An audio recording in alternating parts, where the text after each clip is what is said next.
Hey guys, and welcome back to another episode of Federico Talks Watches. Today, I wanted to talk about something slightly controversial and give my opinion on it, and that is luxury quartz watches and luxury quartz movements.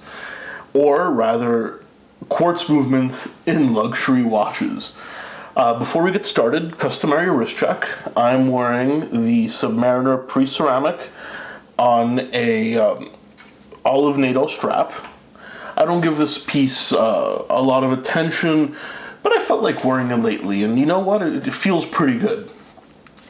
Anyway, guys, luxury watches with quartz movements. What do I think? And guys, this is just my opinion, so feel free to disagree and let me know what you think in the comments below.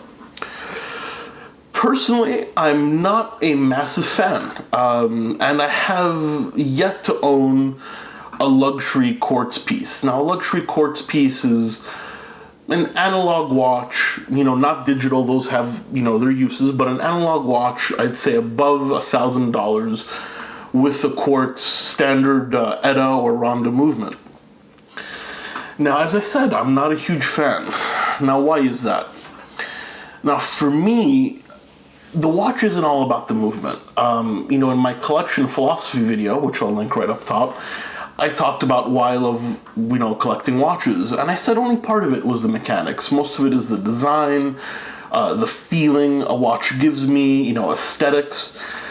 And you can have all that without a quartz movement. But there is something a quartz movement doesn't provide, in my opinion. And that is the feeling that the object I'm wearing, this micro-mechanical object, the feeling that it's alive. I mean, when I look at my sub, right, and it's automatic, obviously, and I see the sweeping second hand, it's such a beautiful and elegant motion.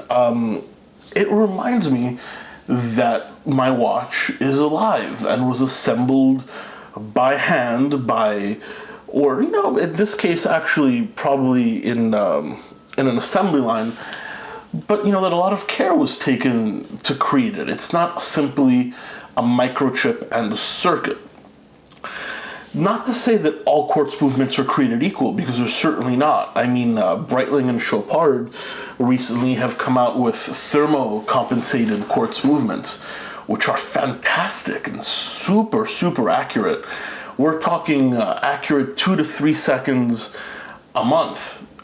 And companies like FP Journe, and I'll put a picture right up there, and their Elegance collection has made one of the most beautifully decorated quartz movement you've ever seen. So I'm not going to say it has anything to do with the value, because if you think, a quartz movement is cheap, guys, an ETA movement's cheap too. If you buy them in bulk, they cost you $20 a piece. So it's not necessarily the value, it's an internal struggle I have, I guess. A mechanical watch represents something of an older time to me. It represents tradition, history, and yes, it's argued that a lot of that can be lost with the less interesting movements, the Miyotas and the ETAs, but the factor is still there.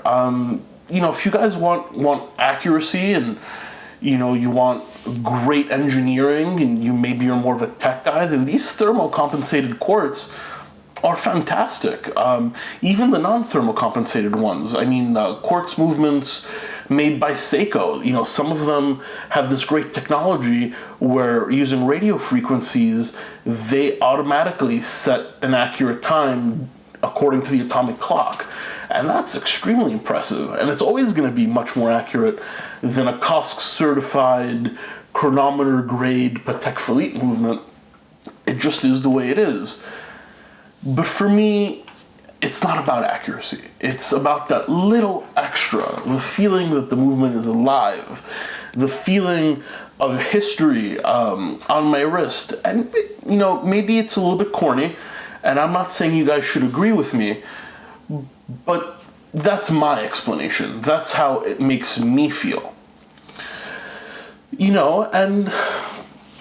It's pretty tough to achieve that with a quartz, especially with some of these other quartz. I mean, a lot of these other companies, they just put in bog standard, Ronda movements, Swiss Ronda movements.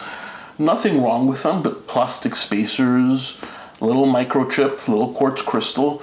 It's hard for me to have an emotional connection with something like that. Anyway, guys, shorter little video today, but what do you think? Let me know in the comments below. Please give this video a thumbs up if you enjoyed it. It really does help.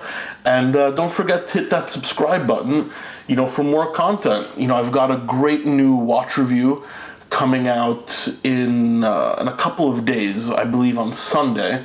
It's not my watch unboxing that everybody's waiting for, but I'm going to review a beautiful moon phase piece that I'm sure you guys will get a kick out of. So, don't forget to subscribe. Anyway, guys, thank you for sticking around for Federico Talks Watches, and I'll catch you in the next one. Take care.